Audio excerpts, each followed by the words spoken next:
You're watching How Leap. Let's find your Facebook username. Open the Facebook app and go to your profile by tapping your name. Tap the three dots next to Add to Story on your profile. Select Copy Link from the menu. Paste this copied link into a Notes app or message. Your username is the custom text after Facebook com. For example, in Facebook com or John Smith, the username is John Smith. If you see a long number instead, you don't have a custom username yet. You're watching How Leap. Let's find your Facebook username. Open the Facebook app and go to your profile by tapping your name. Tap the three dots next to Add to Story on your profile. Select Copy Link from the menu. Paste this copied link into a Notes app or message.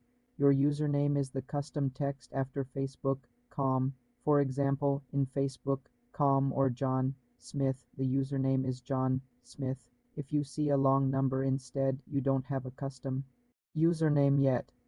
To create one, go to Settings and Privacy, tap Settings, then Username. Enter your desired username and tap Save. For more simple tech tutorials, subscribe to the channel.